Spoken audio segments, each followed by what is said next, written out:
A'udzu billahi minasy syaithanir rajim. Usahakeun ku urang supaya ayat ieu teh nyorot ka awak urang, supaya karasa Allah bareng jeung urang. Hirup urang, hirup Allah. Roh urang, roh Allah. Ketika Kangjeng Nabi Adam dibaringkeun, ditiup rohna, wa nafakhtu fihi mir ruhi.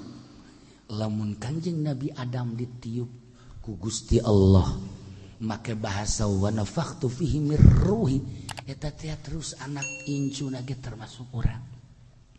Berarti kan urang geus aya di diri urang Gusti Allah.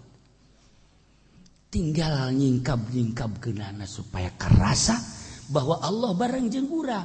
Ilah kudu perjuangan, kudu diperjuangkeun. Ngaleungitkeun karesep deuleu mata, ngaleungitkeun karesep denge ceuli, ngaleungitkeun karesep ambe irung, ngaleungitkeun kalazatan-kalazatan nu dirasakeun ku leta. Alhasil perang ngalawan kemewahan-kemewahan dunia, ninggalkeun dunia karak urang bisa jaba ka alam eta. Alam aslina urang, fa nafakhtu fihi mir ruhi. Ditanya tentang ruh, teu meunang nanya. Yas'alunaka 'anil ruh, qulir ruh min amri rabbi. Nu jelas ge aya amri rabbi urusan Allah di awak urang roh. Urang bisa kiceup aya rohan, urang bisa denge aya rohan. Cabut geura roh urang, moal bisa kiceup paeh ngaranna, modar ngaranna. Ku hari urang disebut jelema sota aya rohan, kaluarkeun roh mayit ngaranna. Bangke ngaranna, bau geus jadi bangke mah. Aya keneh nu hirup geus bau. Aya. Maka moal karasa mah ieu Gusti Allah kurang, moal karasa babarengan Gusti Allah jeung urang. Padahal ma wa huwa ma'akum aina ma kuntum innallaha ma'ana la tahzan innallaha ma'ana. Geus jelas kan berarti satungtung urang masih kene bergelimang kecintaan terhadap dunia, moal aya rasa babarengan jeung Gusti Allah. Ulah boga dunia lain ulah boga. Jasida Abu Bakar sakitu sugihna nu kamari perang anu ribuan onta. Sida Abu Bakar Siddiq moal bisa mere ribuan onta lamun susah. Sayyidina Utsman ribuan onta.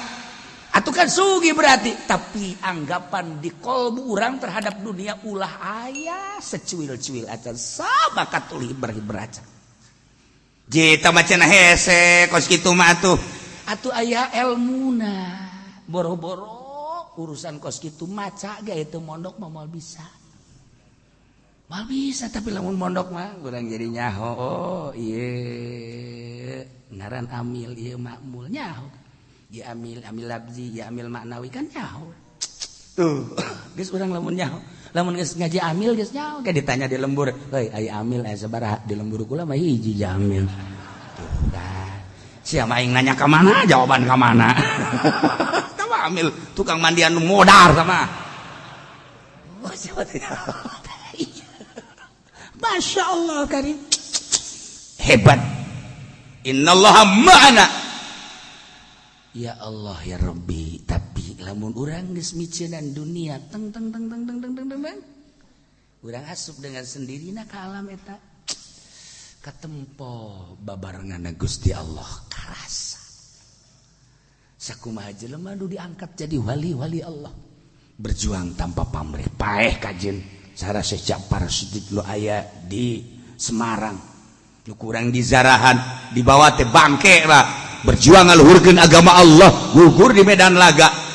Begitu dibawa di Pandian, ulah di Pandian sebab ieu syahid seungitna luar biasa. Tanu kurang di Zarah Kudus, masya Allah kan. Paeh masalah. Tetapi hirup urang masih bermasalah. Teu pernah nyaho ka Allah, teu pernah ibadah anu mantep, teu pernah kadeuleu ke mahagungan Allah. Padahal ayat geus jelas, la tahzan innallaha ma'ana. Allah bareng jeung urang cek Gusti Allah. Eta Kanjeng Nabi ulah sieun-sieun ulah prihatin. Tenang. Langsung tenang Sayyidina Abu Bakar Siddiq radhiyallahu anhu. Masya Allah. Tahan. Iyalah nu kurang dek di hawalan teh jelema nu geus datang ka urusan rohani. Sebab diurus rohna. Urang makan ku ari teh urusan awak we, kumaha ceuli supaya sehat, kumaha mata supaya sehat. Salah atuh henteu. Dahar tadi di mana keberang di mana urusanna kan ka awak-awak keneh bae. Kendaraan nu ngeunaheun ditumpakananan lumana. Iman nu aya ASEAN hotel nu aya ASEAN urusanna kan ka awak keneh bae, iraha deuk urusan rohna. Satungtung urang urusanna kos kitu bae, moal datang ruh urang kana asli fitrahna. Anu fitrah teh kan suci. Tah. Ieu urang teh ngaji ye. Ieu ngaji ye. Lah maca kitab matuh asal nus pasantren ge barisa. Lah ngahartikeun matuh kan geus babari jasa. Dah, komo nu teu ngaji mah geus pokona mah ngarti teu ngarti ngaji bae pokona mah sebab boga janji aing mah. Macam-macam lah sama. Komo awewe mah aing mah ngarti teu ngarti lain eta maksudna balanja. Macam-macam kan teu. Tapi lain eta maksudna ruh supaya kenal ka Gusti Allah. Bahasa kerenna ma'rifatullah. Dibacaan bae kitab terek ma'rifat sugan ngadengekeun mah jadi ma'rifat. Ieu tah. Oh nu teh tadina teu hayang salat jadi salat. Teh tadina henteu make rawatib jadi make rawatib. Nu teh tadina teu ngeunaheun salat jadi ngeunaheun. Tah eta makna ngaji teh kos kitu. La tahzan innallaha ma'ana. Supaya karasa babarengan Gusti Allah jeung urang teh arahan ku urang. Aya kerumunan wali keur diriung-riung ku muridna opatan nyana keur ngajelaskeun tentang ruhani dina ngajina sangeus tadi jelaskeun tentang ruhani carana dina zahirna matu zikir bil lisan zikir bil qalbi dicaritakeun tentang zikirna jahar jeung khofina caritakeun dipraktekeun terus pas waktu zuhur azan didengungkeun masih keneh ngaji keneh beteng teng lewat datang ke jam 2 muridna ngabejaan nyana seuri bae geus bisa salat bae akhirnya murid nu 2 salat berjamaah nu hiji nu 2 mah teh jeung guruna masih nyaritakeun keneh bae nyaritakeun tentang rohani. Datang ke asar anu di masjid jeung muridna nu 2 teh kieu we berarti guru aing teh salat cakeuna ye jeung muridna deh nu 2 waduh manya aing guru kan teu salat wah cangcaya kanyahoan tah ku guruna kacangcayaan murid kan nyahoeun guru torikoh anu geus jadi mah nyahoeun cangcaya muridna asal cangcaya bae suudzon moal jadi geus kajian tah dihampura tapi ku guru dihampura datang ke asar di titade salat nyana masih kene nyaritakeun roh sieun mah salat deui bae ka ditu barang salat didoakeun ku guruna teh ya Allah ya Rabb karunya murid abdi bere Gusti paham tentang rohani nu 2 can paham tentang rohani bere Gusti ku manjur-manjurna doa guru seorang wali rakarak benang 2 rakaat nyana dibere kabuka treng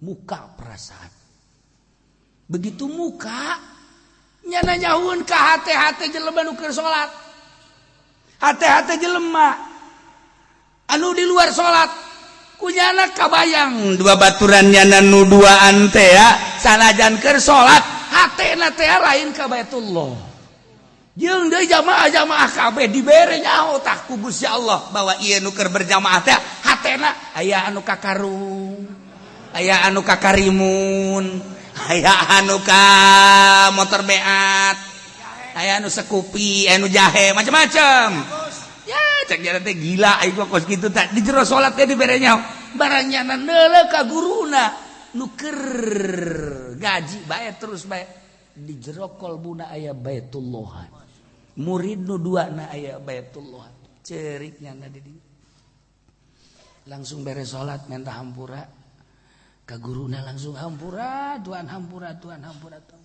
seuri guruna dengekeun ku sia geus teh nyaritakeun naon deui salat teh aya salat zahir cara sararia salat kadeleuna teh ruku sujud tarang manihara rideung orang di jero kolbuna mah karunggoni malul karimun dibawa ku sia Fortuner dibawa ku sia urang Karawang anu handapeun bibirna aya hunungan masa keur salat kabayang itil teu beres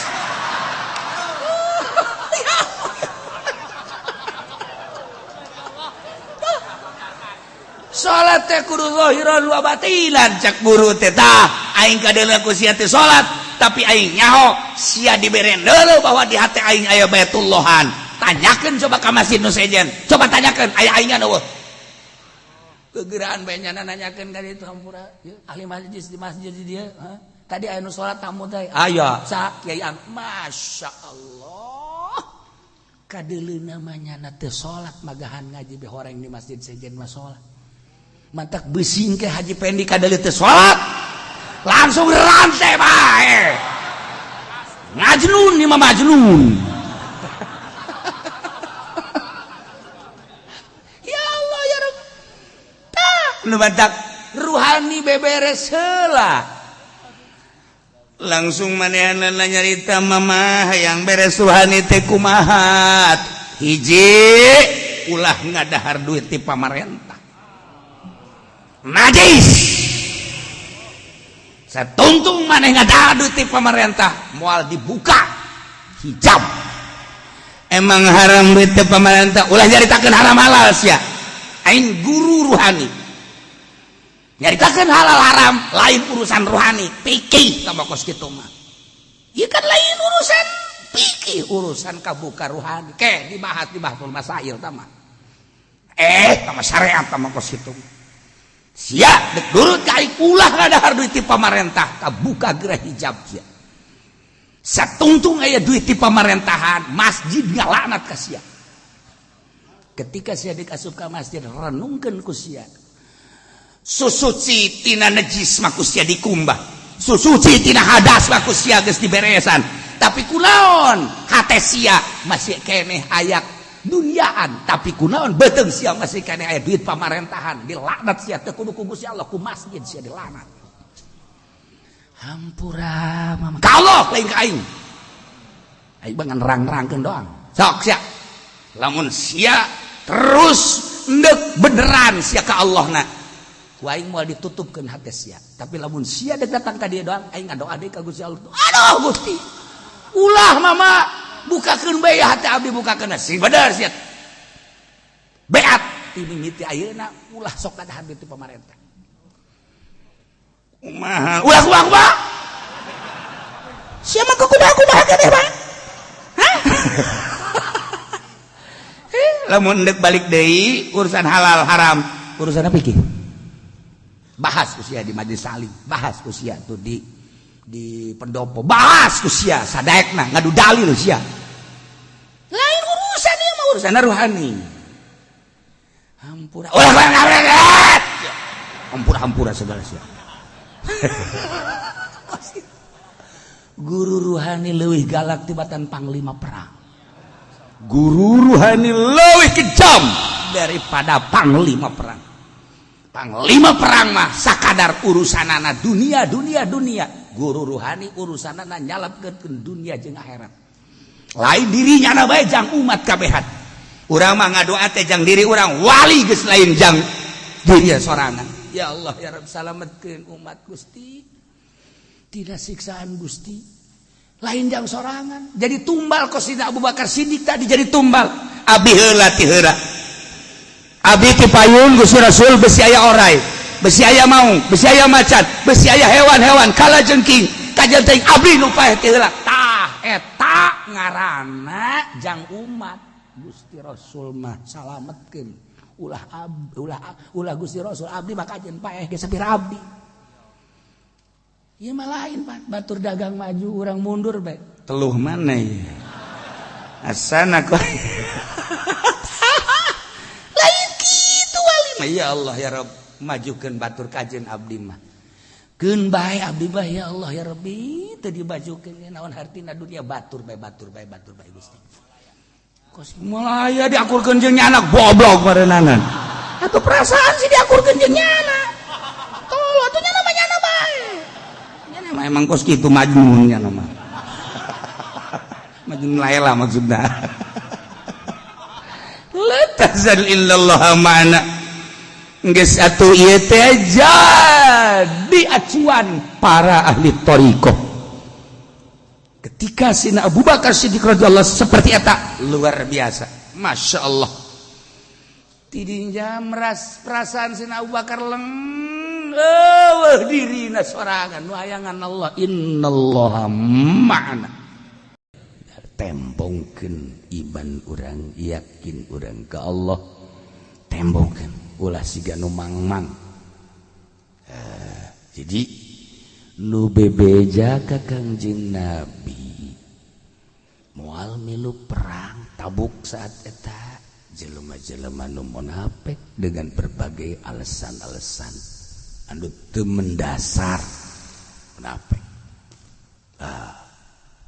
Teu boga kayakinan. Urang lamun nyaritakeun kayakinan urang ge sebenarnya mah atuh kieu bae urang iman, urang ge yakin dengan sakadar itikor bae keluar. Lamun anu yakin namun nu yakin jelema teh sungguh-sungguh ibadahna. Lamun urang boga keyakinan bahwa urang teh bakal balik ke akhirat, dunia ieu dunia kabeh bakal nyiksa, halaluha hisabun wa haram wa iqabun. Atuh pasti diselap-selapkeun masjid mana, pesantren mana, majelis mana, eta boga keyakinan ngaranna. Ieu mah pandit majelis diinjem. Mending dibayar henteu. Lain aduh. Kanyahoan begu batu. Tah, ieu. Munafik mah kos kitu. Lamun nya ge boga keyakinan tarolah tah mah urusanna urusan ngaluarkeun. Ieu mah urusan diri urang bae ka Allah. Urang boga keyakinan bahwa ieu Quran teh mukjizat. Anu lamun dibaca ku urang jadi ganjaran. Pasti bae urang hayang bae maca Quran. Tapi pan urang lobaan mana maca Quran jeung neulean HP. Lobaan mana ngaku sia. Hayu. Cing, ngabohong burut sia. Yakin mana datang yakin. Ya Allah ya Rabb. Lamun nya ge cinta ka Kangjeng Nabi, nu Kangjeng Nabi gabogaan syafaatul uzma. Tembongkeun cinta urang ka Kangjeng Nabi. Ai kitu mah barang bere meureun kudu leupas ti leungeun urang atuh maca-maca sholawat. Tanyakeun ka diri urang, sabaraha awak sia sampai maca sholawat ka Kangjeng Nabi? Ayo. Sabaraha ayo tanyakeun ka awak urang.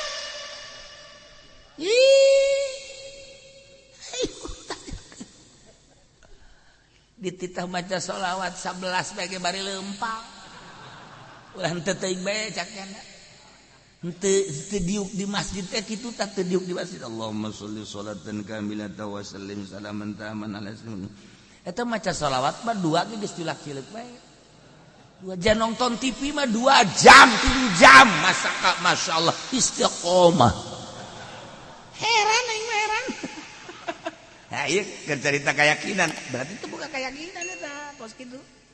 Urang mun nyaritakeun keyakinan kan berarti kan aya perilaku-perilaku yakin. Ulah ngomong doang, perilaku yakin datang ka mana nya na? Nya ge yakin Allah bakal nyiksa. Kalakuanana maksiat henteu, berarti kan perilakuna maksiat teh yakin. Je.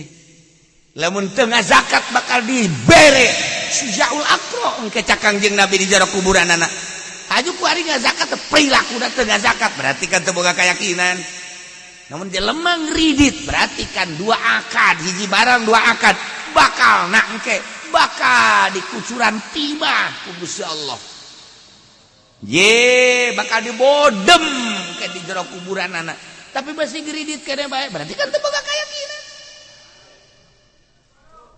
Ye tuh ngajoak kabehan jadi motor kreditan kabeh bego. Ya Allah, ya Rabbi da kumaha? Hayu, imah kredit, mobil kredit, motor kredit. Deres eta mah gincu kredit gincu. Masya Allah, gincu geus beak can beres kreditanana. Roti kredit roti. roti da geus ka mana geus jadi para lele jumbo can anggeus kredit tadana ini kuai Yahudi bisa aja saja ya Allah ya Rabb pikiri orang mak moal kebal bakal asup ka lawang maut al mautu babun masa dek mamawa eta urang ka jero kubur sok pikiran bersihan dari urang ulah kababawa ku usum ulah kababawa ku keceuyah ngetren ceuyah usum ulah urang make aturan Al-Qur'anul Karim saha nu bisa teger model kos kitu cahayaan ke hatena nah ya yakin kan urang lamun boga kayakinan mah udang penting suara jam hiji alhamdulillahirabbil alamin gegeraan langsung cai tetet son di sudah tahajud Allahu akbar eta nyalana boga keyakinan beres ka reuk HS deui urang maksudna hudang subuh jam 7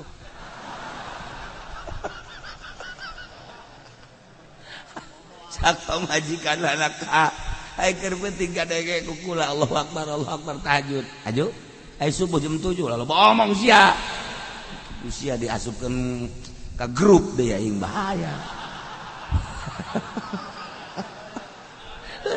tarolol kuari segala grup segala naon bararego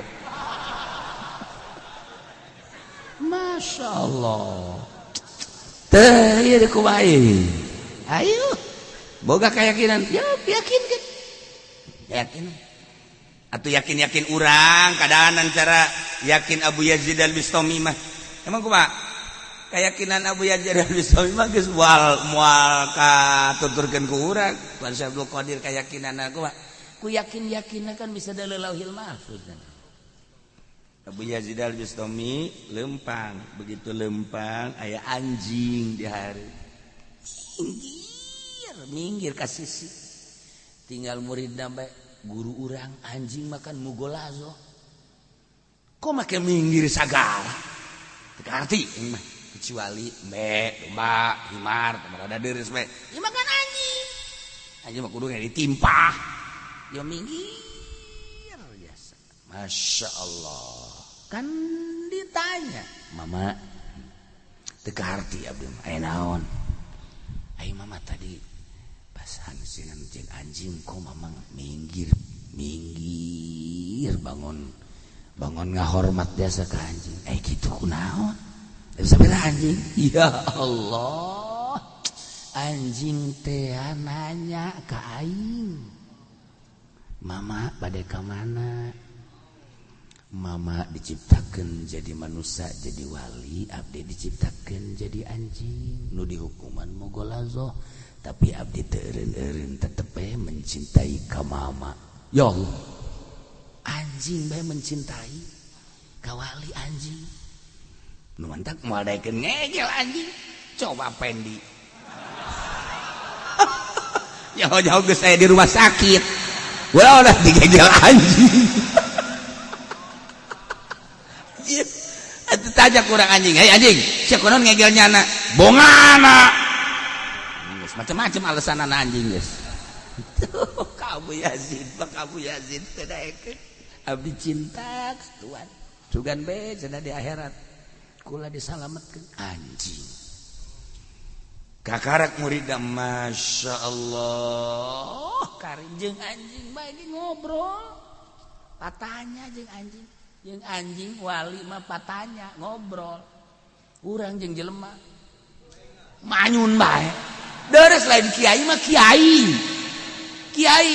diondang ngariung aya sadinya aya kiai anu moal ieu mah salila aya kiai eta teu hayang aing mah eta kiai buang kawalah eta kos kitu teh eleh ku anjing mah nanya anjing kiai teu daek nanya aya kitu mah pedagang teu nanya atuh biasa tah mah kiai bong aing mah diondang nyalateun endek nanya aya sadituna aya kiai anu moal aing mah kajian hukum pokona mah aing mah gurat batu budak pohara eta lah ieu keur carita keyakinan anjing ngobrol ya Allah ya Rabb jauh teh urang lamun inget kadinya ngerenungkeun batur keyakinanana datang ka dinya ya Allah ya Rabb. Ya Allah ya Rabb. Masyaallah kan. Atuh eta keur carita anjing. Eta nu sok didongengkeun teh Mama Khalil Bangkalan nu kumaha. Aya urang Arab kadinya nama Mama Khalilna kurang paseh. Waladhdallin wah cek urang Arab teu akur geus balik eta sering ieu mah keur carita be datang ka jalan aya maung wah kaget wadiana tuh ya Allah ya Rabbi kaget masyaallah kaget lumpat babarag-bagan ka mama aya maung mana maungna itu teh angkeun bacaan bae waladhdallin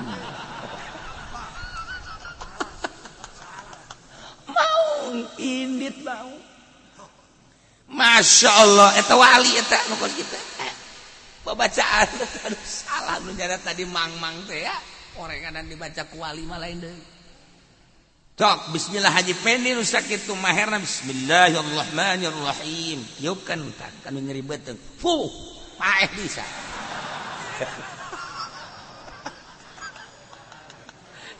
ulah sabarangan sebab naon atuh jangan ngamumule zahir doang makhraj sora dan lain sebagainya ai qalbuna henteu di dieu baheula aya awewe bismillahirrahmanirrahim cek abah teh mata urang di eta ulah belawetan masyaallah jelema salah nu muriang bismillahirrahmanirrahim salah lagi coba bismillah haji pendi nu tadi dikorikeun teh bismillahirrahmanirrahim tiupkeun ku ari kacai ayo manjur teg-teg ceuli ya Allah kunaon eta biwir doang teu bukan ke kolbu lain deui masyaallah beda ngaji Quran mau make kolbu ngaji fikih make kolbu dan lain-lain sebagainya beda nyanyi bae nyanyi lamun make naon karena make kolbu ceurik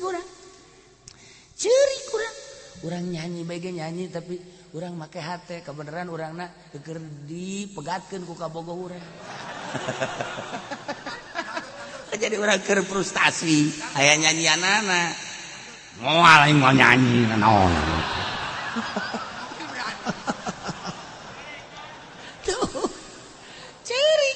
Masya Allah kan. Nah, itulah ayah nyanyiana. Kamari Haji Pendi nyanyi guys. Digetak pukul siap kolot-kolot. Tuh dinyanyikan ceriknya, cerik. Dulu kau berlutut di kakiku. Ya Allah ya Rabbi, cerik. Naon eta? Hate. Maca Quran orang mentak ma'at tadabbur. Ma'at tadabbur deuk kumaha tadabbur teh teu ngarti. Mentak kudu ngarti pasantrenkeun urang teu ngarti. Abah teu ngarti kabacaan Al-Qur'an bisa macana we hungkul. Anak mah ulah cara abah. Masantren ceng dibiayaan ku abah. Ayo. Kadeng abah masantren ke non gitu. Nah anakna kadeng ku bapana hasil masantren maca Quran bari ngalengis ya Allah. Ieu nu dimaksud ku abah teh. Abah teh masantrenkeun teh hayang kadenge aceng maca Quran haju ditadabur be masyaallah ceng abah bangga kan geunah mata dabur kadengekeun maca Quran ge tuh tilok make aheuk-aheukan kitu oh yo maca Quran be na di Indonesia ai mim na di Singapura panjang-panjang teuing geus bismillah tuh kan ngenahin ya Allah ya Rabb kolot bahagia bagja kolot hebat ulah cara abah baru masa dan bisa bisa nabe aceng mumpung kuari ora keneh dibiayaan ku abah hayu keur masantren ka ditu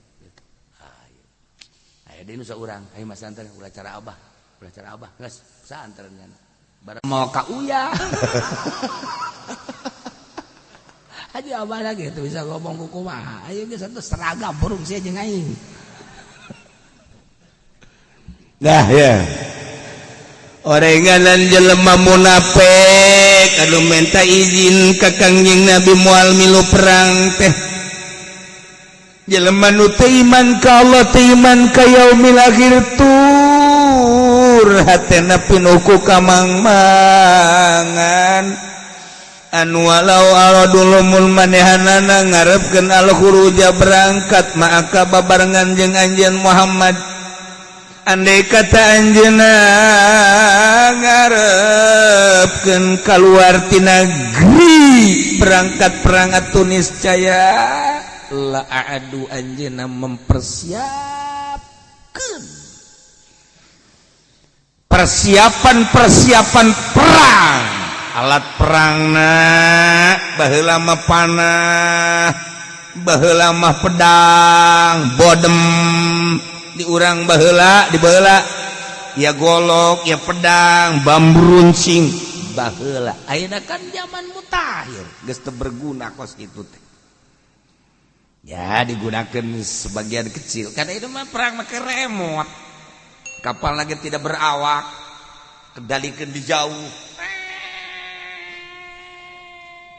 Cegur jeung kapal-kapalna. Zaman canggih ayeuna masya Allah tepikeun ka kos kitu.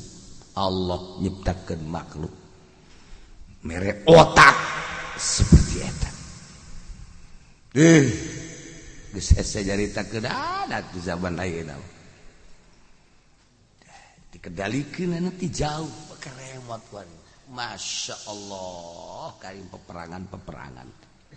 Ujung-ujung nama tetep baik jelema tentara kan baheula mah perang teh.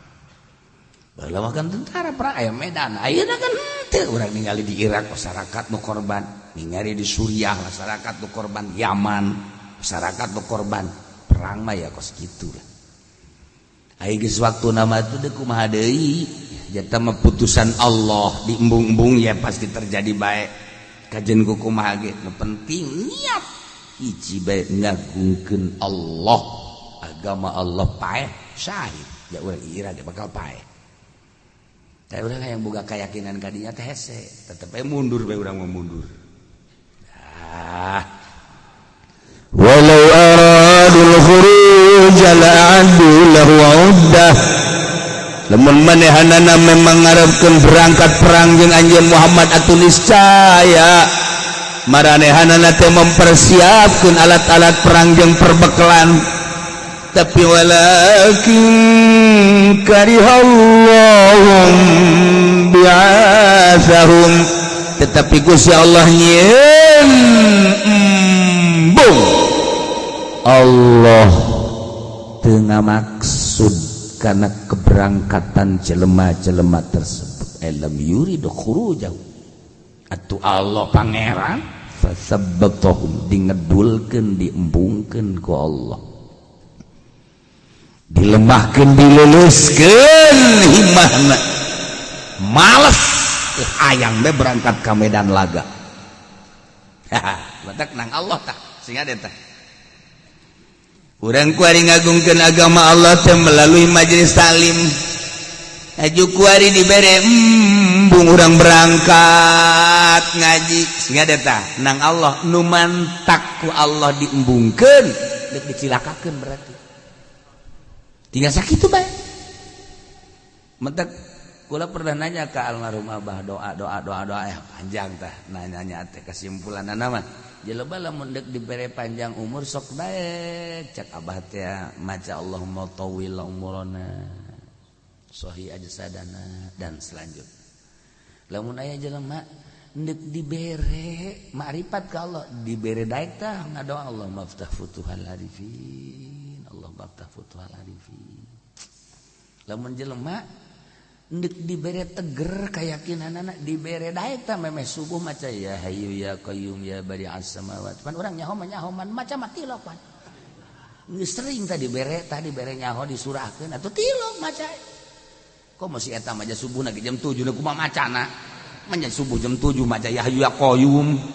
Oh ya hayyu ya qayyum ya badi'as cak incun apa? Emang udah salat? Belum, baca ini dulu.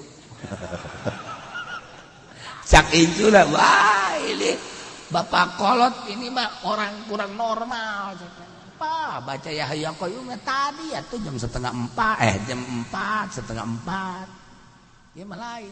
Salat subuh jam 7 baca Yahya Qayyum 40 atau bisa jam 9. Dibere daek. Pokos jelema endek dibere kawin bae ku Allah. Dibere daek teh maca inni ra'aitu ahada asyara kawkaban wasyamsa wal qamara ra'aituhum li sajidin. Dibere daek bae maca eta teh dibere daek bae kadeuleun sinar. Atuh make kuku udang euy. Tenang ngaji tenang biar siapkeun bae geus dikondisikeun insyaallah. Boh atuh babaturan ti baheula mah nya teu ngondisikeun. Atuh geus aya nu daftar ka imah umur 75 tahun. Oh kalau enggak ada tonggong mereka jangan kukumah ge. Ya Allah ya. Tuh. Aing geus kos kieu mah pan serba salah dikawinkeun jeung nu ngora, embungeun nu ngorana. Dikawinkeun anu setengah baya, pagon nya cek nya tararanggung. Kawinkeun jeung anu kolot janana embung. Ieu kudu terjadi nama nu ini ceknya nanti lah asal aya nu ngurusan bae ngaji atuh ulah kan ini teh lah asal aya nu mang nyangukeun bae ceknya nanti horenganan kaharti nu mantap kos kitu ge mantep kan ngora henteu lah ceknya nu kolot bae horeng dedehem segala naon horenganan kaharti paingan geus teu bisa make obat sama kos gitu.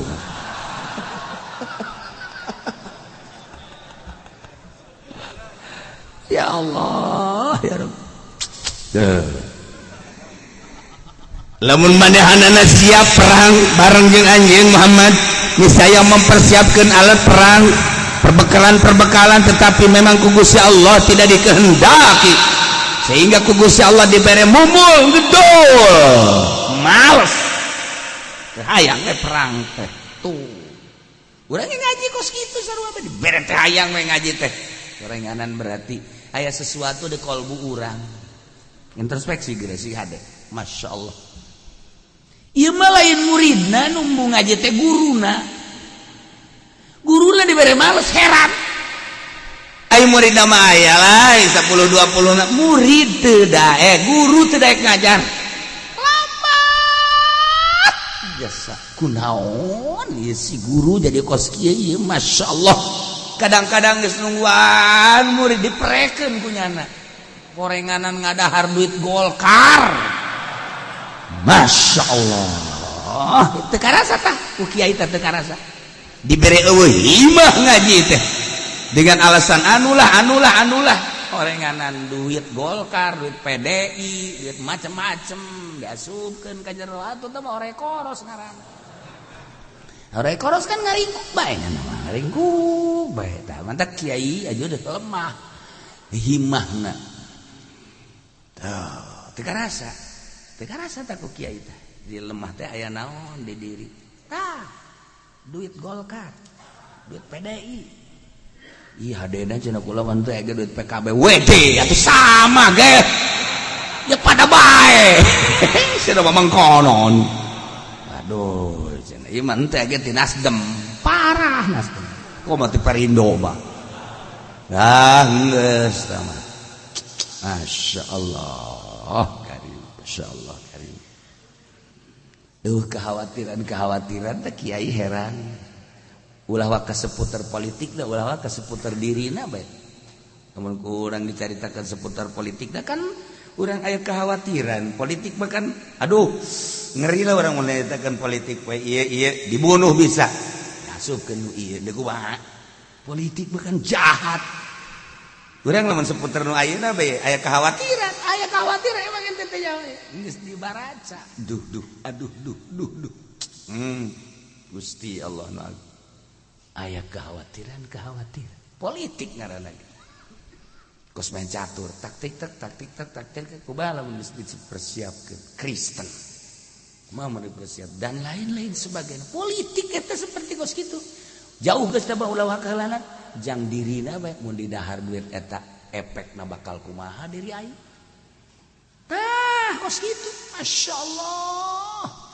Kamari ieu bae kamari Haji Pendi. Isya henteu, subuh henteu. Ja berangkat ngariungan kan memang isya. Pajar geus isya kujana. Tuh kan poho kan ngaku nya da gue. Ngaku nya lagi. Isya henteu subuh kaberangan. Naon eta? Berkatna. Emang teu halal cak anu mere di ditu? Lain teu halal. Nu batur dicokot ku nyana.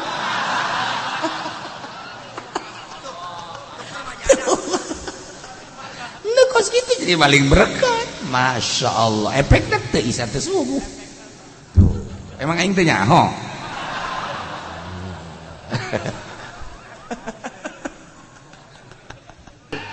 Aya jelema naik kapalna oleng luar biasa dahsyat keur carita oleng lagi.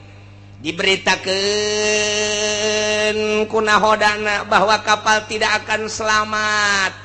Kita masing-masing berdoa kepada Tuhan kita. Kabeh Allah.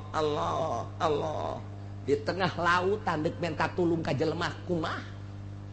Lantaran di tengah lautan kapal oleng. Oyag-oyagan nyapeting deui. Nya mega luar biasa sidar setik-etik acan. Parahu atau kapal parem. Sedangkan diberitakan ku nahodana kapal kita ini akan tenggelam. Kamana coba mun tayang? Jaringan-jaringanana teu bisa lantaran error. Telepon ke mana teu bisa? Tinggal ngan ka Allah doang. Nu Katolik jeung nu Kristen geus saat eta mah pasti Allah. Sobat komo nu Islam sanajan nyana tukang mabok, nyana tukang zina, nyana tukang korupsi ketika kapalna oleh Allah kajian ku kumaha ge. Tah saat-saat kos kitu teh saha tah nu bisa nyalametkeun? Atau naik kapal udara, biasanya lewat Abu Dhabi, gerbek diberitakan ku pilot, para penumpang yang baik, kapal kita menemui masalah, sebab cuaca buruk di keatasin, ini gelap, di kebawahin angin besar. Ditabrakin ke sono, kita masing-masing berdoa saja. Rasanya cak pilot, rasanya waduh aing geus dah deuk pilihan eueuh deui. Kalau kita buang ke kanan ada gunung tinggi, wah mending ka eta bae sana gunung bae tong eta. Waduh kita buang ke kiri laut, wah sarua bae cilaka ieu mah. Udah ini mah tidak bisa kecuali kita berdoa masing-masing kepada Tuhan kita. Waduh atuh geus poho ka anak, poho ka pamajikan. Sangkilang gelis jasa ge pamajikan, tetapi Allah asa dihareupeun Allah. Eta keur carita kejadian di udara, kejadian di laut. Kuari kejadian gering urang sadaid. Mercy ambalayah di imah. Cadillac ambalayah di imah teh. Mobil Hammer kan ambalayah di imah ja urang boga perusahaan. Sawah urang, tanah urang satungtung deuleu. Pamajikan orang nu di imah, nu di pila, nu di hotel ambulayah lobana luar biasa. Urang kaserang penyakit jantung atau darah tinggi ditambah ku manis. Geus pupurian. Pupurian ieu mah. Aduh. Lantaran manis dibere obatna teh ieu teh kudu pait bertentangan jeung darah tinggi. Diberi obat darah tinggi bertentangan jeung manis atau jeung emah. Nah ieu sangat bertentangan. Kumaha ya kos kitu teh? Diimpus urang di dia. Kieu bae di rumah sakit, di ruang ICU. Boro-boro sasaha anak jeung pamajikan ge geus semeunang ngalayat. Geus di ICU bae geus kieu bae. Mobil ambalayah di imah, perusahaan urang ambalayah di unggal kota. pamajikan urang sakitu garelisna nu luar biasa, tanah urang satungtung deuleu geus puguh pake mah kitu keneh beas di gudang geus teu kacaritakeun. Wah luar biasa, imah lain hiji bae, unggal kota boga imah kuari urang aya di ruang ICU. Bejakeun Muhammad ka jelema kos kitu saha nu bisa nyalametkeun, coba bejakeun. Hartana bisa nyalametkeun, jual ku sia harta jang nyalametkeun nyana. Imah bisa nyalametkeun, sok bawa kadinya imahna. Mobil Cadillac tuh termahal di dunia, nu bisa nyalametkeun kadinya bawa ku nyana. Atawa wanita cantik urang Karawang urang Surbang anu ngegel muter teh bawa kadinya. Bawa atau orang Libanon anu cacadeun irung mata ceuli jeung sajabana bawa kadinya. Moal aya geus kieu bae ngagolan, napas lagi geus dibantu make oksigen. Dilayat, ini temen bapak, temen usaha bapak, dina hatena ngabur sia. Teh hayang aing mah didatangan ku sia, babaturan korupsi didatangkeun ka dieu goblok sia.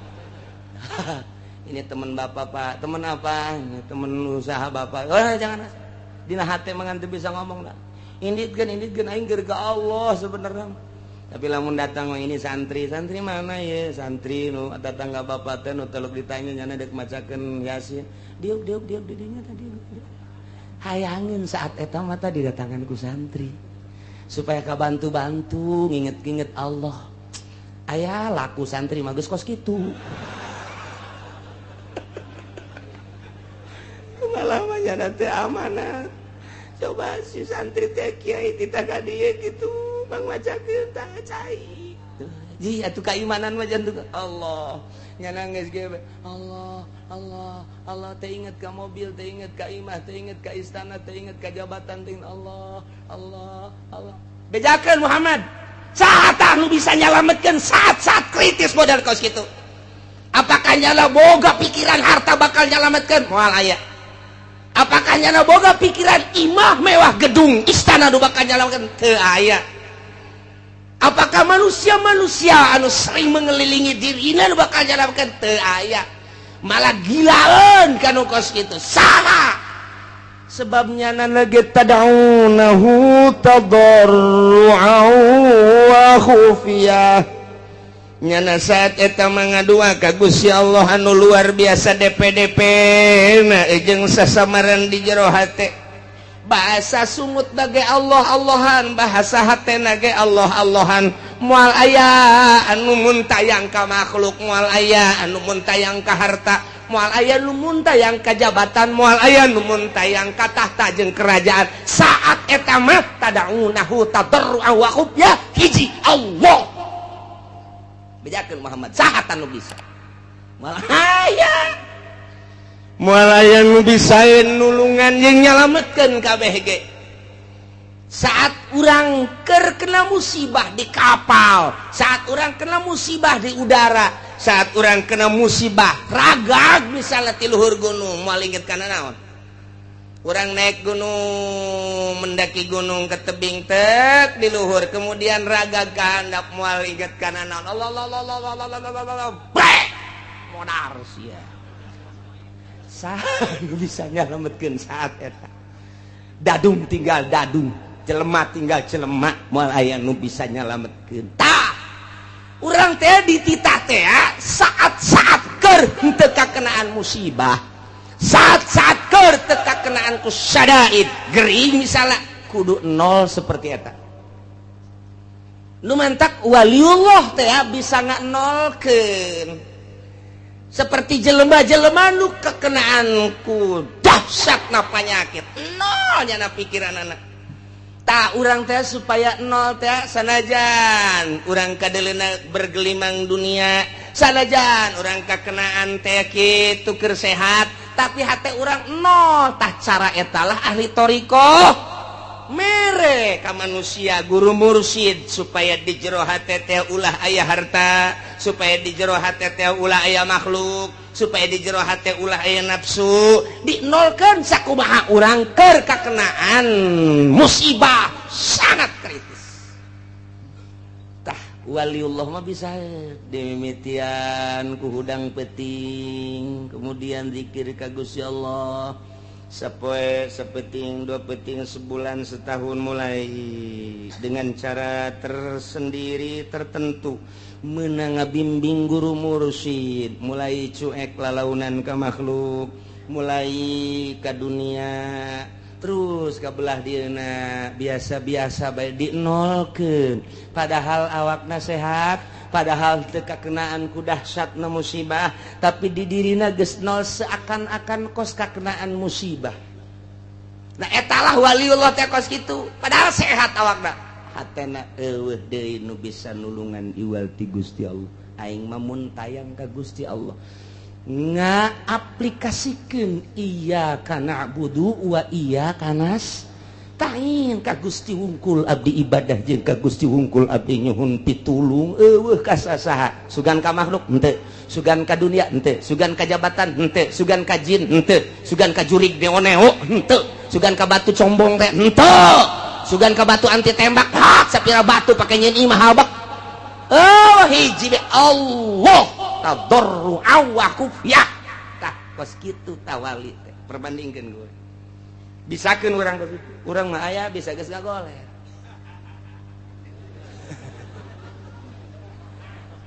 arawas buraga daing keur ka Allah recok kayaknya teh tipi pareuman tipi ngagoler badi nungguan bawa isuk bae sore tipi awe pindahkeun mudah pindahkeun abah nek zikir we ka Gusti Allah puyeng abah mah asa-asana nek di ka Allah geuning padahal mah TV loba mobil moga segala rupa awaskeun pamajikanna ge datang ka dieu lah itu perlu amat mah geus lain itu jaga seueur rasa tuh kos kitu mah tuh diusapan tinggal diusapan ngeunah teh keur sehat boro-boro keur ngagoler kitu nyeri hulu ge diusapan ku nu geulis geus teu hayang asana menyon bae beungeut sia tah kadaleuna ku aing eta nyeri hulu bae menyon gadaleuna beungeut padahal mah geulis nyeri hulu koboy geus kritis geus bae ka Allah malah nu tilok zikir ge ditasbehan di dinya pan sokna kan nu gering teh padahal mah tilok zikir tilok naon tasbih boga dekir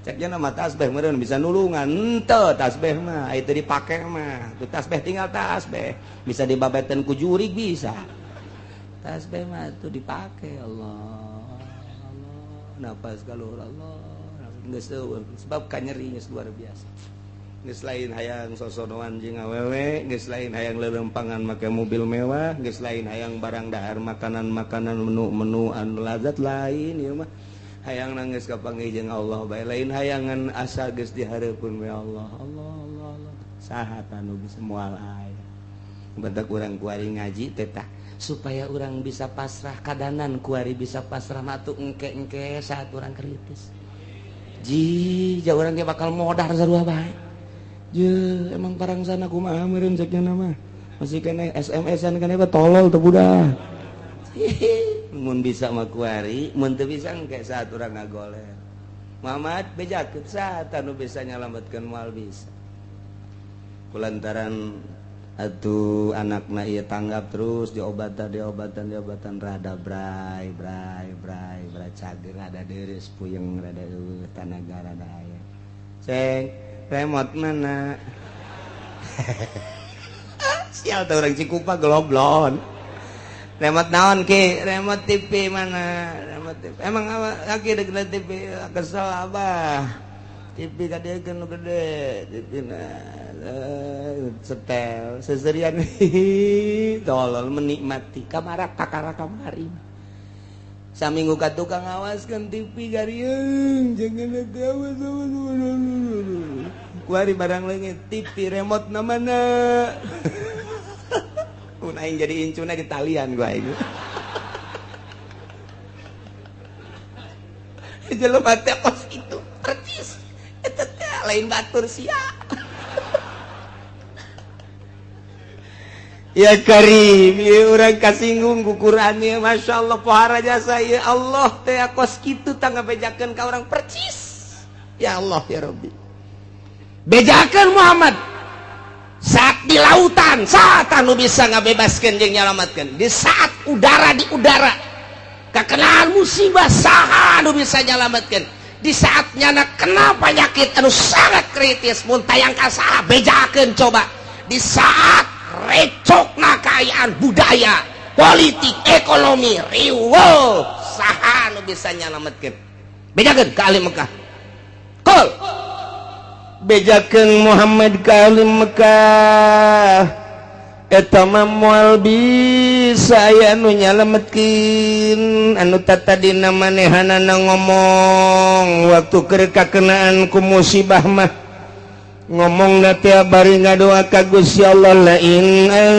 anjaitana min hadhihi lanakunanna minasyakirin cek kupar Mekah lamun mah Gusti Allah teh nyalametkeun ka kami tina musibah nu sakieu dahsyatna lamun mah Gusti Allah bisa nyalametkeun ka kami tina hiruk pikukna kahirupan lamun mah Gusti Allah bisa nyalametkeun kana penyakit anu luar biasa dahsyatna nu tiba ka Gusti ka kaula andai kata dilengitkeun ku Gusti Allah nyana ngadoa di jero hatena kos kitu doana mun teh mah Gusti Allah nyalametkeun lanakunanna minasyakirin kami bakal syukuran ka Gusti Allah bakal iman ka Gusti Allah kos kitu kabehan ge orang-orang musyrik di mana kakenaanku musibah mun tayangna tetep ka Gusti Allah nyana ngadoa ka Gusti Allah di jero hatena baik langsung ku sungut kadenge maupun jero hate jana ngadoana tabarrua wa khufya DP bari jelas tur di jero hatena langsung ka Gusti Allah la in anjaitana min hadhihi Gusti lamun teh mah Gusti nyalametkeun lanakunanna minasyakirin kami deuk iman lamun jelema anu mukmin jelema anu Islam nyana ge ngomong di jero hatena bahkan kasaksian ku babaturanana lah cenah lamun geus cager mah kula mandek ngaji bae jeung jeung ibadah bae moal maksiat deui babaturanna tatanggana komo keluargana mah kabehan ge ngadengekeun di barang disalametkeun ku Gusti Allah nanyakeun remote deui bloon aya aki-aki lain aki-aki aya jelema budak ngora tabrakan barang tabrakan teh parah luar biasa diimpus terus dibawa ka ICU kabladina rada deres diurut nu pararotongna terus kieu bade mana ngomong ka babaturanna geus aing mah deuk tobat moal mabok deui moal judi deui lah aing mah karasa jasa iki nyaho cagernya henteu mun ku Gusti Allah dicagerkeun aing mandek ka masjid bae endek ibadah bae geus teh hayang mah kos kitu sieun paeh cak nyana ge aju rada deres bisa make tungkeun saeutik Jumaahna ge jam 10 batur can ka masjid jangan geus ka masjid urang lembur ge nyarahun jasa kadeuleu ku kabehan bu jadi getol eta jelema budak ngorak-ngorak keneh terus bae dihareup deui nya nama ditihang lantaran ngajojor sukuna teu bisa ditilebkeun sabulan 2 bulan 3 bulan rada deres bisa nilep masih keneh ka masjid kan jam 11 terus gua hari mah geus teu kudu make tungked ka masjid keneh ngan jam 12 kurang 10 gua hari mah bisa deui naik motor babarengan jeung baturna geus teu wauheun ka masjid eta di Cikupa anu kos kitu percis jasa aslina mah urang Cilongok sih Cilongok Gandu eta kos kari itu eta nyana ge ngomong di jero hatena aing lamun cager mah dek ibadah bae ka Gusti Allah moal maksiat deui ieu eta percis kos urang Mekah andai kata lain anjaitana min hadhihi lanakunanna minasyakirin kos kitulah manusia kos kitu manusia ya Allah ya Rabb Gusti Allah bejakeun Muhammad ka para musyrikin Mekah ka para kufar Mekah moal aya nu bisa nyalametkeun janang aing tamah nu bisa nyalametkeun bejakeun Allahu yunajjikum minha wa min kulli kab Allah anu bisa nyalametkeun ka ranjeun kabeh tina musibah nu sakitu dahsyatna wa min kulli karbin jeung tina sakabeh kasusahan-kasusahan nu terjadi ka dirina mual aya nu bisa nyalametkeun kecuali Gusti Allah. Ketika disalametkeun kunaon atuh summa antum tusyrikun. Begitu disalametkeun mun teh mah tadi dina kapal teh naek ka darat musyrik deui. Padahal ke waktu oleng kapal mah di tengah-tengah lautan jang muntayang ka makhluk ka babaturan iwal ti ka Gusti Allah nyana ngomong lain anjaitana Gusti mun nyalametkeun ka abdi tina musibah kapal ieu mana peuting mana poek mana angin luar biasa mana ombak luar biasa diberitakeun di kunahoda bakal cilaka kabeh muntayang Gusti lamun salamet abdi dak iman begitu disalametkeun kunaon atuh summa antum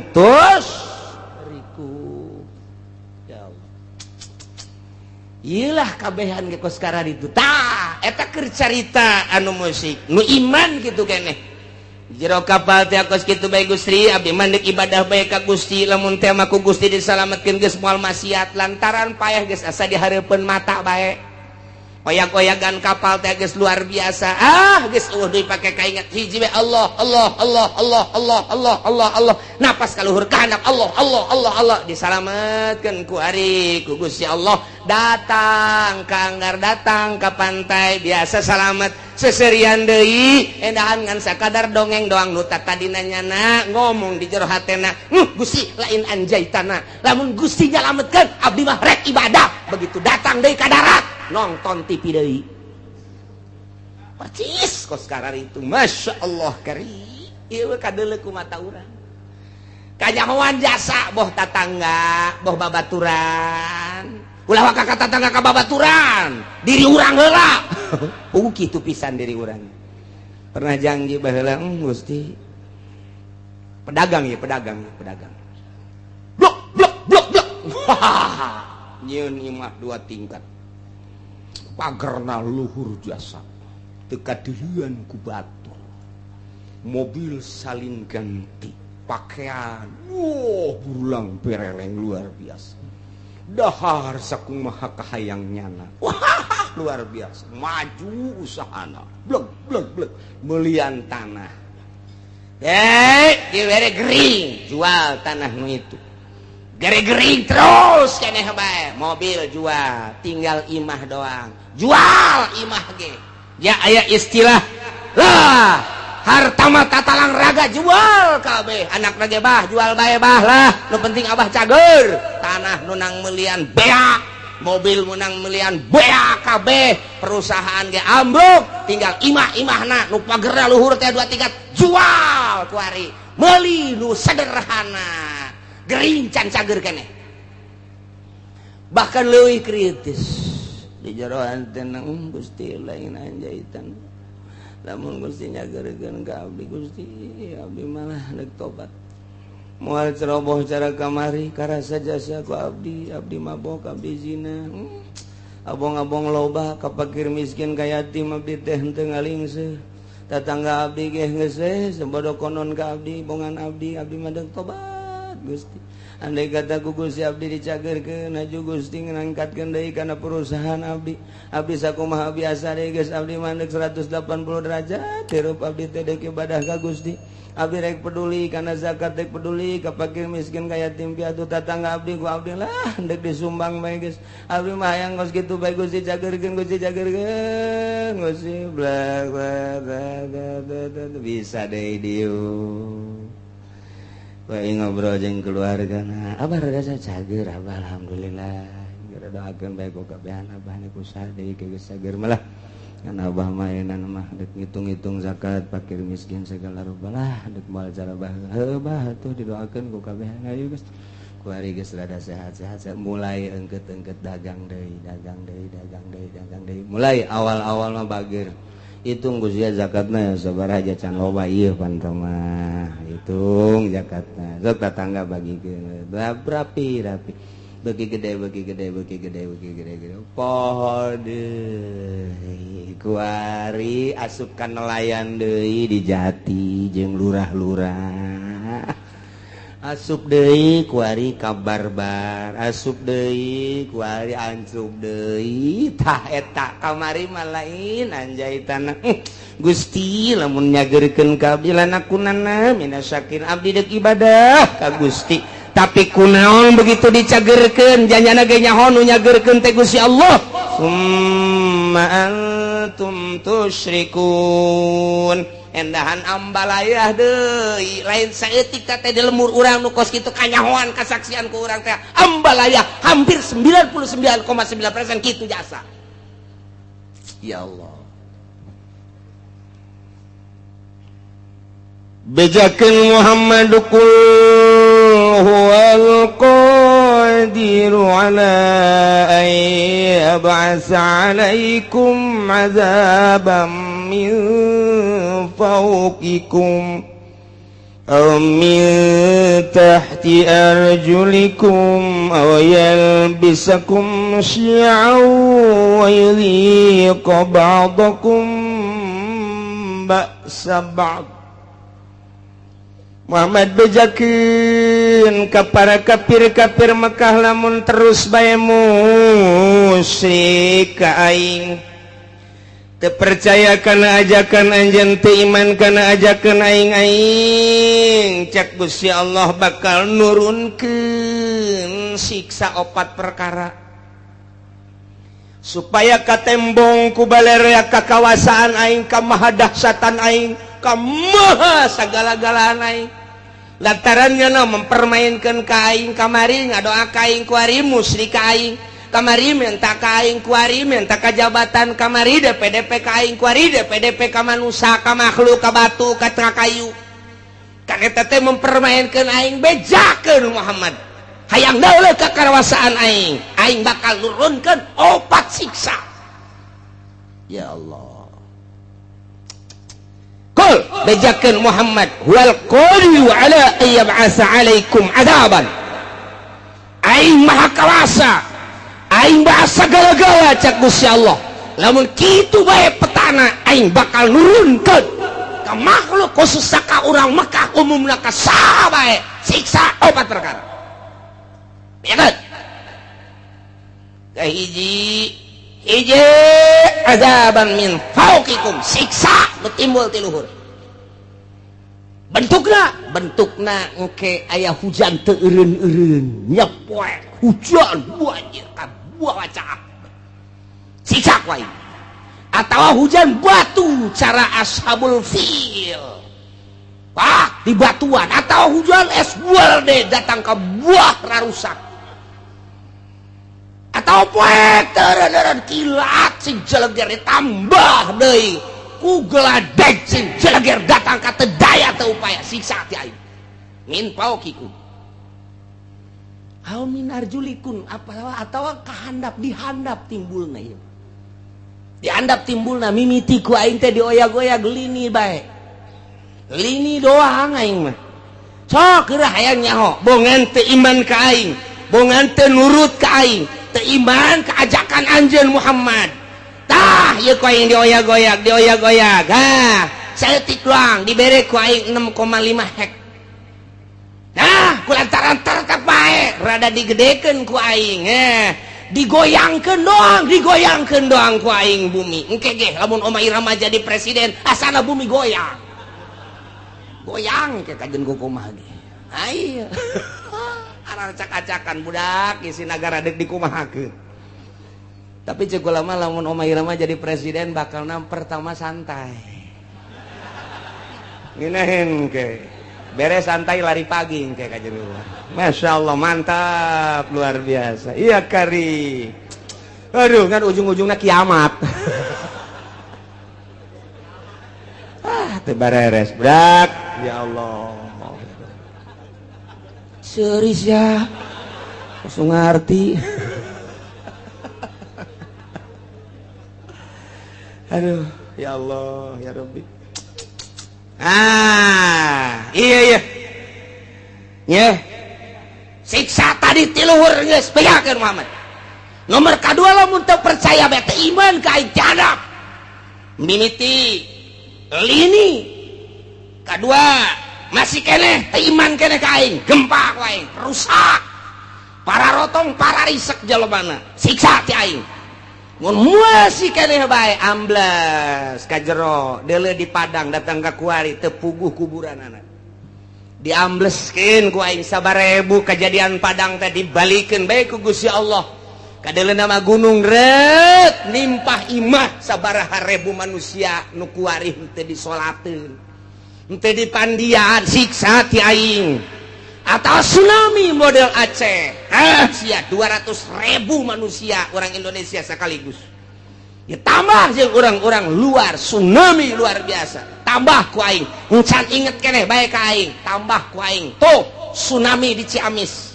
Pangandaran encan inget keneh bae gunung ku aing dibitukeun can inget keneh bae Lapindo ku aing hayo sia Perindah kemana sia can inget kene bae sia ka aing can iman kene bae tambah deui sia ku aing awas sia sakali ieu di Banten sia ku aing Gunung Merapi sia kena datang ke Bojong sia ka Pasar Kemis mah ulah liwat kesempatan Ya Allah ya Rabbi Gusti Allah tuh cek Gusti Allah ayo sia mun teh ti luhur ti handap mun masih keneh bae teguran ti luhur geus ku Gusti Allah masih keneh teu iman keneh bae atawa masih keneh muara syat keneh bae teu pernah bae jelema nu sugihna teh ngazakat teu pernah mentolelir ka jelema fakir miskin kaya yatim piatu geus ditegor ku Gusti Allah ti luhur geus ditegor ti anak masih keneh bae ditambah deui sia ku aing kumaha au yalbisakum syi'a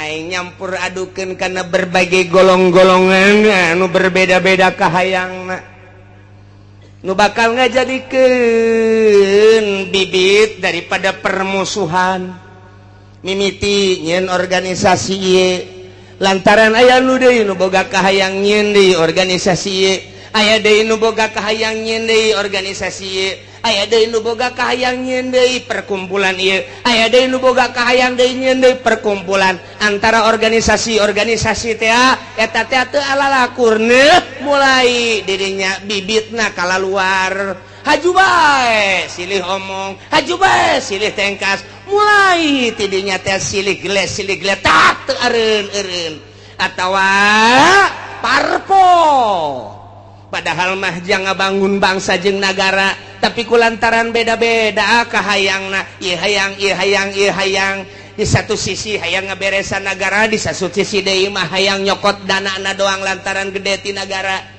kebenaran dibuka demokrasi teh teu meunang dicegah-cegah mulai nyan parpol urang ge mampu daknya kurang keneh nyieun deui geus teu kahitung ku ari urang lembur mah bingungeun loba-lobana beda misi jeung visina ambalaya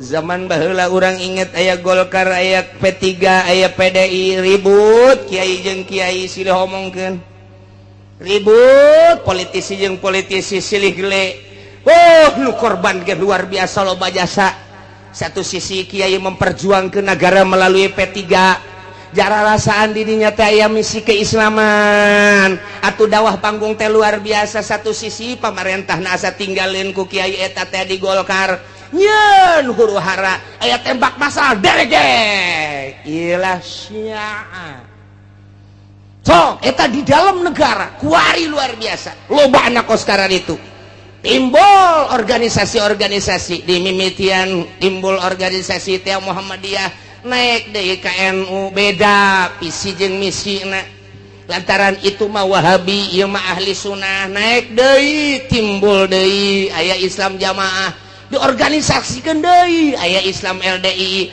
diorganisasikeun aya NI diorganisasikeun deui aya HTI diorganisasikeun deui aya Islam Jaulah diorganisasikeun deui aya Islam aliran kepercayaan diorganisasikeun deui aya Islam Thariqah diorganisasikeun berbagai Islam beda kabeh suarana timbul huru-hara aya di Qur'ana kos kitu mantak ahli tafsir mah senyum bae aneh Gusti Allah nangis nyaritakeun lobana kahayang merupakan siksa lantaran naon poho ka Gusti Allah kabeh di balik jeung organisasi aya udang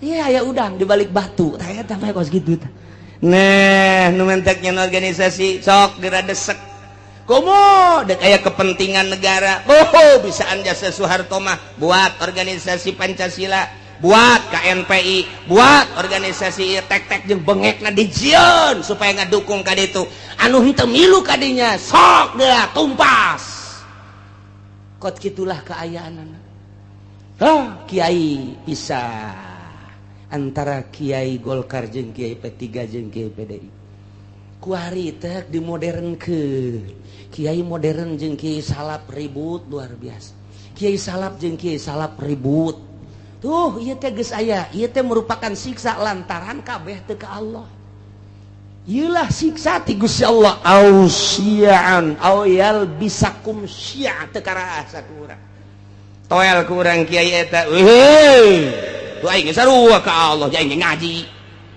kos kari itu ngomong toel kiai nu sok sangeunahna bae loba omong hayu bae urang berjuang sia diri aing di dieu kabeh teu bisa dihijikeun visi dan misi disatukan teu bisa kabeh ngabogaan visi jeung misi nu berbeda-beda ribu ya karim masyaallah lamun sarua deuk ngabangun bangsa jeung nagara atuh daon make jeung silih gele silih tumpas silih omongkeun silih ajukeun ya Allah ya Rabbi kuari geus 3 di Indonesia anu mantak ngajarikeun huru hara besar KPK polisi hiji deui naon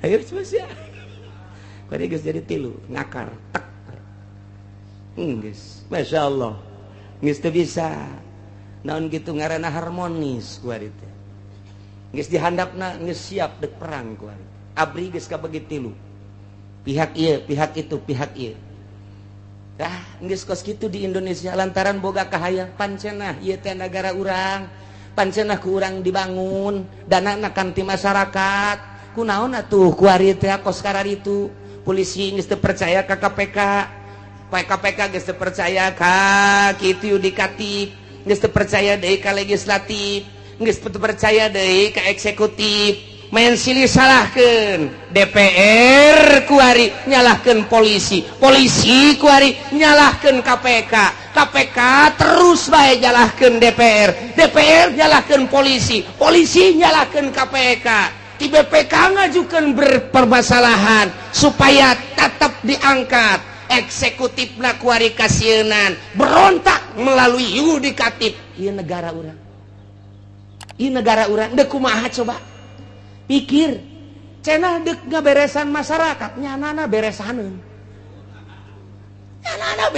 urang mah teu kumaha je kieu bae nongton nyana ieu teh kuari teh kos kitu mun hayang nyaho di negara urang lamun sok mengamati politik di Indonesia seperti eta guys, teu kudu nonton TV, teu kudu ngadengekeun radio, ngaji sia di dieu bakal nyaho.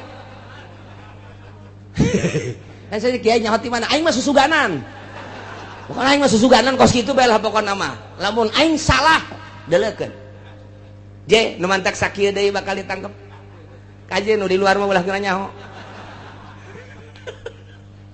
Ji, tuh polisi geus teu bisa ngamankeun DPR lantaran DPR nyalahkeun polisi KPK ge sarua bae geus kos kararitu kuari teh pelaksana sebagai eksekutif kuari geus kasienan lantaran nu mentek kasienan teh kabeh baroga salah sedengkeun RI 1 geus amanat awas sampai tembus nyana bae sieun besi tembus di urusan rakyat ndek ka rumaha coba lamun dibukakeun eta kakarak judulna doang tak kakarak judul tah geus mulai tah urang nyaho tah geus mulai tah di koran mah hese maningan ngadengekeun aing bae sia aing mah deuk bener deuk henteu kos kitu we pokona mah tah je emang kumaha gitu masyaallah timbul yal bisakum syi'an eta secara nasional